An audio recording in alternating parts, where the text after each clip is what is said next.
Hello, everybody. I'm Michael Aaron. I'm with Q Salt Lake Magazine. I am the editor and publisher, and I am here with Ash Hoyle, who is the programming director of the Damn These Hills Film Festival. And we're going to talk about this year's film festival that has a lot of changes from last year and previous years. And I'm really excited for this. So, Ash, it's really great to see you kind of in person again. We are doing this through Zoom links here. So, Close enough. there Lovely, you are. lovely to be there. Awesome. So I know, Ash, that you are heavily involved in about 700 different film festivals across the country, including Sundance, locally Outfest in LA, and a bunch of others, New Fest and in New York and a few others. Um, and you also are now leading a really impressive team of programmers here for the Damn These Heels Festival as well. Tell me a little bit about how the list of 50 films comes together and how is that made? Yeah, it's an exciting process, and I think the biggest piece of it is exactly what you said. It's all about the team that we have together here at Damn These Heels, and I'm proud to lead them. And what I think makes the program as well-rounded as it is how well-rounded our team is. And the programming team knows its audience really, really well. Lots of folks on our team are from Salt Lake City, have lived in Salt Lake City a long time, and are really connected to the community. And they're always able to speak so well to what our audience has enjoyed and what new audiences in our community are going to enjoy. So I think, the diversity of perspectives, not only across the LGBTQ spectrum on the team, but also their backgrounds as local artists, as people who are involved in the museum scene there, with Salt Lake Film Society, with MoCA, and all these other wonderful cultural institutions there in Salt Lake, just give us a really layered view into what kind of film might resonate with the folks in Salt Lake City, in the queer community and otherwise. So the way it comes together is really through these folks offering their unique perspectives, and we duke it out over what the actual lineup ends up being. But we're proud of where we landed for 2021. So having covered Sundance for about a million years, I know that it seems like there are certain themes of genres of films that seem to rise and wane, and then the next one comes up. What do you think the general themes of this year's selections might be? That's a great question. I what I love about programming is that we're able to, of course, we don't make films, we just present them, but it's I view it as not having a voice necessarily, but having a sharp set of ears, getting to listen. And I think what we're hearing from artists at this exact moment, first of all, I think top line would be about resilience. Somehow that's part of, what has come up in this year, but in the films that have been sort of bubbling up and being made in the past few years. So I feel like there's this really strong sense of perseverance, of struggle and triumph. That's something I think you see across the program, shorts and features. Um, I think there's an active resilience to just being queer filmmakers and people who watch queer film in this exact moment. And a lot of what we put together is definitely reflective of that. Just staying with it, staying joyful somehow. That really pops out to me. Another thing I would say is there's a lot of unearthing of history, which really excites me. There's more deeper, more nuanced, more interesting stories that filmmakers have sought out from queer history, sort of unearthing gems that a lot of folks haven't heard about and deserve a lot of light shown on them. That we're really excited to be able to include. So I think you can feel that sort of resonate, a real sort of honoring of and interest in litigiously presenting some queer history that's been overlooked for so many years. There are a bunch of really nice moments in our program that I think are bringing up some stories that we've just absolutely never heard before, which is, to me, very, very exciting. Um, and then lastly, I'd say themelessness, which is a total cop out from you asking about themes.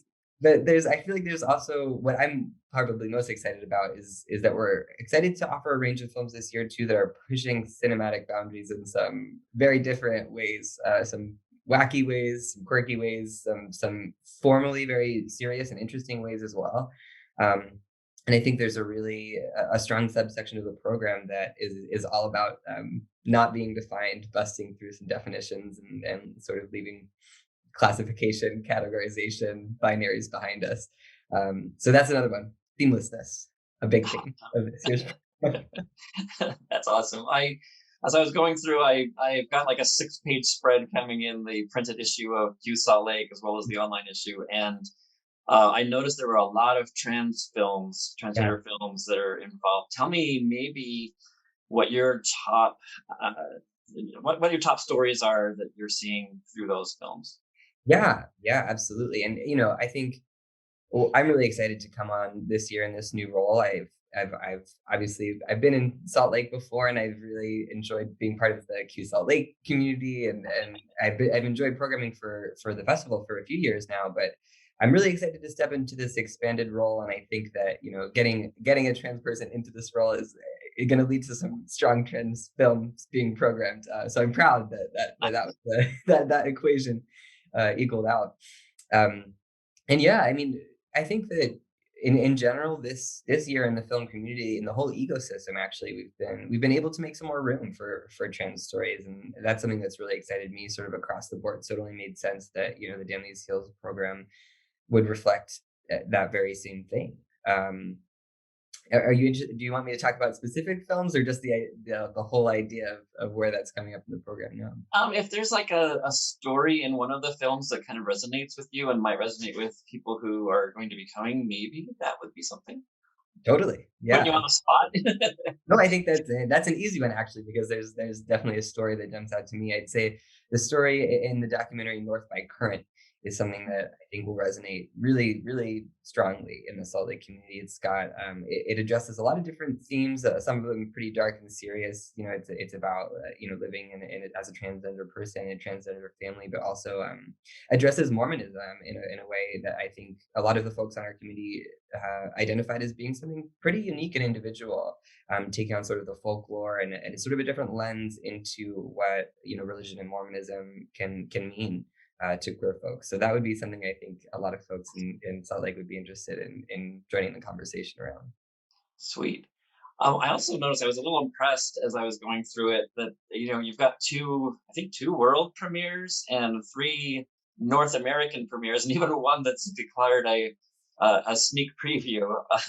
How did that come about? And does that mean a lot for I mean, what is the largest queer film festival in the entire Intermountain region?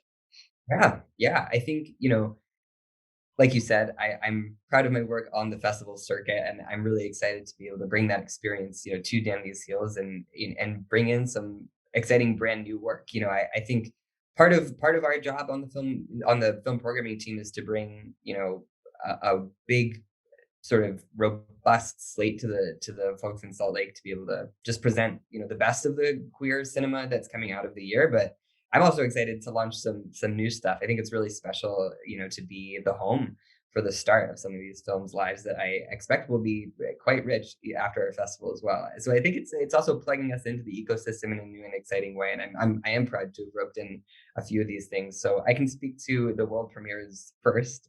Sure. Really excited. There are two shorts. One is a US short called The Letter by filmmaker Meredith Moran. It is a really, really rigorous technical piece about semiotic theory. It's very academic. It's very exploratory of the way that digital language is used and sort of the space in between what we mean and what we say, and the literal space also in between letters. So it's got a hugely interesting visual identity and digital voice, and it's also cheeky and it's fun and it's sweet and it's funny. I think so. Really excited to launch that. Meredith is an exciting filmmaker to me, and I'm really certain that this will not be the first stop in the it will be the first and not the last stop in the life of the letter. So really excited to world premiere that in our shorts program one, Through the Cracks.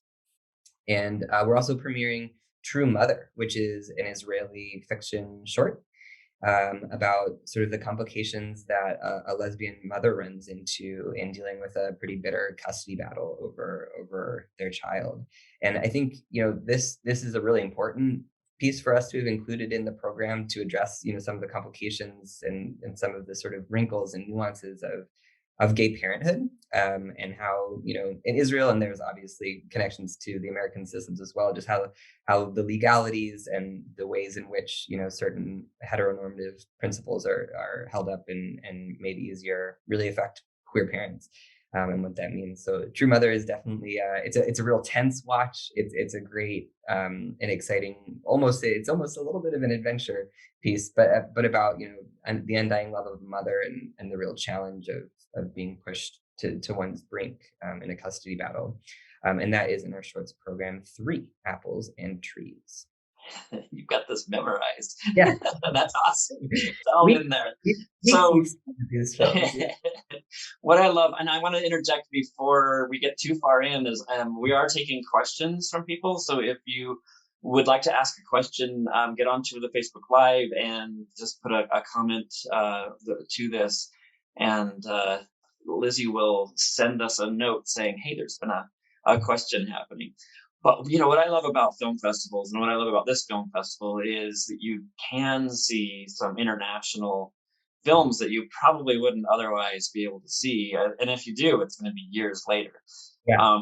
And so I know 3 of the North American premieres are all from overseas, or overseas as we call it. But you also have a new thing called the Internet. I'm looking at my notes. International Centerpiece screening. Well, tell me a little bit about that. Yeah, happy to. So we've selected Madalena to play as our international centerpiece. And what I think that position means, and hopefully what it signals to people, is that this is just one of the most exciting things we've seen from the international submissions. And it's something we want to really make part of our, our positioning as this being one of our festival favorites, and something that deserves a lot of attention. I'd ask for people to go ahead and take a look at Madalena. It premiered at the Rotterdam International Film Festival, and I think it's just absolutely gorgeous. This is a piece about a missing trans woman, a missing and murdered trans woman, which is a story we've seen a lot of, because of how common, unfortunately, a story that is. But this film does it in a way that is completely singular. It has a beautiful visual style. It's fiction, as opposed to some of the documentaries that have been covering this subject matter. And it just does it so tenderly, and does a great job of sort of conjuring what a person has meant to a community by giving us perspectives from the people that she leaves behind in her life.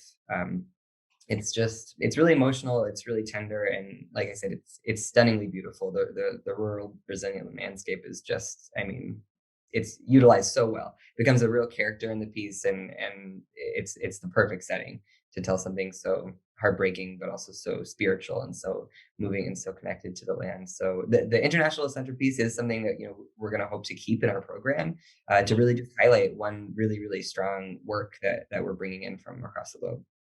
Great. So if you were a person who had enough time or money or whatever for maybe, I don't know, 3 films, what would be your top choices to send people to? Wow. You may have already said some of them, but Sure. Well, I'll actually double back, because I do want to talk about the sneak preview that you brought up. And oh, sorry, yeah. Oh, don't be, because you teed me up. I think that's what I would send someone to as well. We're really, really excited to have a premiere, not a premiere, but a sneak preview screening of the film Sediments by Adrian Silvestre. It's a gorgeous Spanish film that follows 6 trans women who are living their lives out with each other over a holiday weekend. It's really gorgeous. You get to know them so well, and they're each such an interesting person to spend an hour and a half with. It's just lovely, and I think that a lot of folks will really respond to that. And it's exciting that we're getting to have this kind of special screening, because this film has not made its way all the way out into the world yet. And I'm just so proud that we're able to, like you said, present it very, very early to the people of Salt Lake. I think it's something they should definitely take advantage of. So that would be one of my picks. Absolutely. I'd also pick a shorts program, 1, 2, or 3. I mentioned 1 and 3, so I guess I'll go with 2, but only because that's the one that needs it right now. But all 3 are really, really, really strong. So I'll talk about program 2, which is Missed Connections. So it's a really, really awesome slate we've got highs and lows. It runs about the same time as the feature. So if you're about to pick a movie, you can also pick a bunch of shorts instead, and it gives you, a really varied palette. And Misconnections, I'm really excited about because it really does run the gamut. Of course, there's some heartbreakers, there are misconnections after all, but there are a few more hopeful notes than you might expect, and even a couple of films that cover things like siblinghood, queer siblings, and queer friendships, queer friends. So I'm really excited about the way that our shorts have come together because of how wide ranging they are. We've got everything from Berlin and Cannes selections to world premieres, obviously. So they really run the gamut in so many different ways, visually and in terms of content. So program two, I'd say, it would be something I would send people to if I had all the money in the world, all the tickets. That's great. And we actually have a question. Unfortunately, I don't see who it's from, but it says, which films would you consider comedies for somebody who is looking for some lighthearted and fun viewing experience after this entire year of what we've just gone through? Absolutely. And I'll tell you, that is something that we definitely thought about was, Yeah. this is a coming back together. It's what I'm so excited about the festival in general, is that we're going to be able to, emerge finally safely to come together and just be able to celebrate some queer stories. And so we knew that there would be hunger for some things that are, uplifting and on the more comedic side of the fence. So I would recommend, first and foremost, Shit and Champagne. And you can tell from the title, it's pretty funny, it's pretty fun. It's so campy. It's thrown back to sort of the trash filming of the 1970s. It stars Alaska from RuPaul's Drag Race, who's obviously someone we all know well and love. And it's just a romp. It's great. It's, if you like drag and nonsense, you're gonna like this movie. Who would not love drag nonsense? I mean, please. So that's a great one to catch if you're into comedies. I'd also suggest Potato Dreams of America. Again, you get it in the title there. And this is a really interesting movie by Wes Hurley. It played South by in Tribeca, and it's a fascinating, very personal piece about his life, his experience, being born in Russia and immigrating to the States. And it's emotional, but it's really very funny. It's got a really quirky style, a really interesting way to present such a personal history, and it's really unlike anything you probably have seen before. It's kitschy, it's hokey, and it's a lot of fun. There's definitely seeds of humor in there, so I check that one out too. Awesome. And a question I had before we started was, if you had younger film viewers who want to come see this, what would you suggest they might see? Absolutely. And this is something that we're really hoping is there. We know that there's a huge youthful and queer population in Salt Lake, and I'm really excited, also being a young person stepping into this role, to be able to bridge that gap and make sure that there's enough, for the youth, as it were, to sink their teeth into. And I really think there is. So I'd say, one thing I'd recommend to teens and youth at large would be No Straight Lines, which just found its home at Tribeca and is coming here with us as well. It's about the history of queer comics. I don't know about you, that was definitely part of my teenhood, and hopefully it's alive and well today as well. And it's just fascinating to be able to meet some of the authors behind our favorite queer comics, and get some more history and context around what that movement really meant and what it's about, and how long lasting it's been. So that I would definitely recommend to a younger crowd. I definitely recommend We're All Going to the World's Fair, which is a really big. I'm a huge fan of this film, and I have been through the whole season. We premiered it at Sundance Film Festival 2021 in the next category, and it also played new films and new directors with Lincoln Society and MoMA. And so it's an impressive piece of film, but I think it's something that really can resonate with young folks. It's one of the most interesting explorations of internet culture, and what it means to have a really full life online, as well as sort of someone very early on in perhaps their state of transition or gender dysphoria. I've never seen anything like this. I've said it a couple times now, but I definitely really about this movie. It's gorgeous and it's so moving. And for folks who are interested in digital life, in life online, in the connections that are different in that particular sort of liminal space, it's really beautiful. It's definitely, if you've ever hung out late into the night, on your chat or just reaching out through the computer screen, this is the one for you. Awesome. We had a question about historical. If you had one that you wanted to see, yes, I know that you wanted to see that was kind of more on the historical, because which you've already mentioned. Which one would that be? It's an awesome question, and I have a number of answers because, like I said, it's a party in our program, and I might try and sneak away with a few more. But the first one I'll say is if you're interested in history, you should join us for our opening night. We're playing My Name is Polly Murray, which is an absolutely incredible film from the co-directors of RBG. So they're history buffs, and they do it right.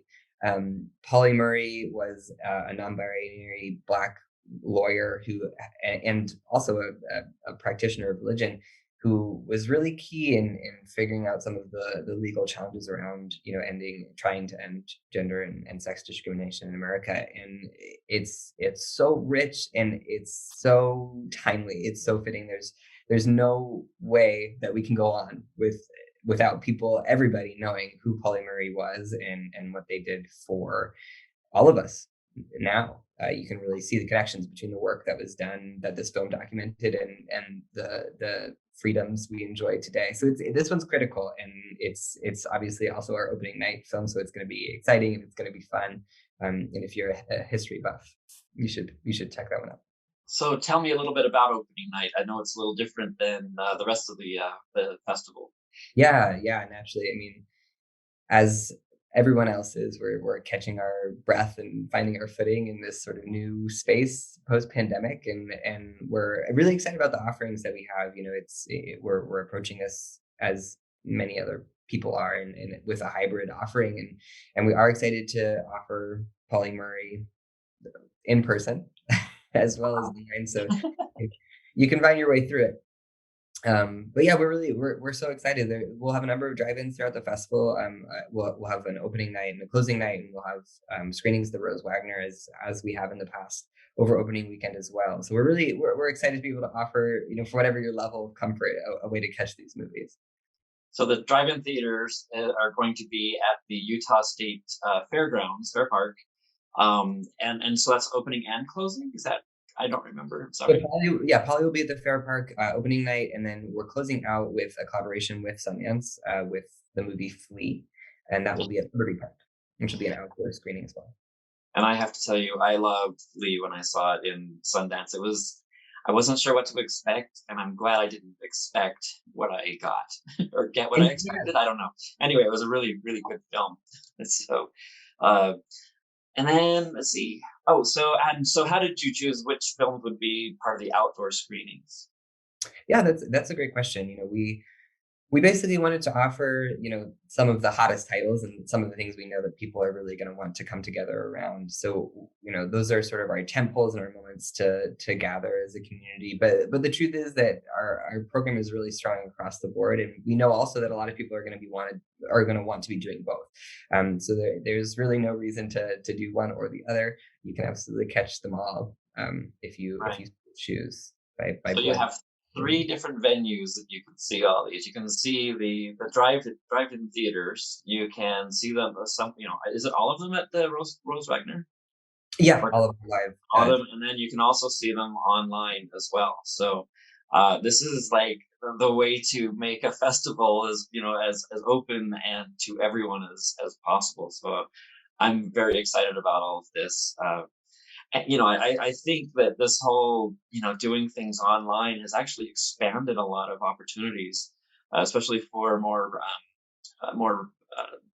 non-rural, some rural people to participate in things that may not be able to do otherwise. So absolutely, and we know that we serve obviously a community in Salt Lake, but it's also no secret that Danby's Hills has drawn a larger crowd than that, and we obviously were the longest running queer festival in the Mountain West, and we know that our friends in nearby states and even sometimes friends from across the pond or from across the country come to see our program go up.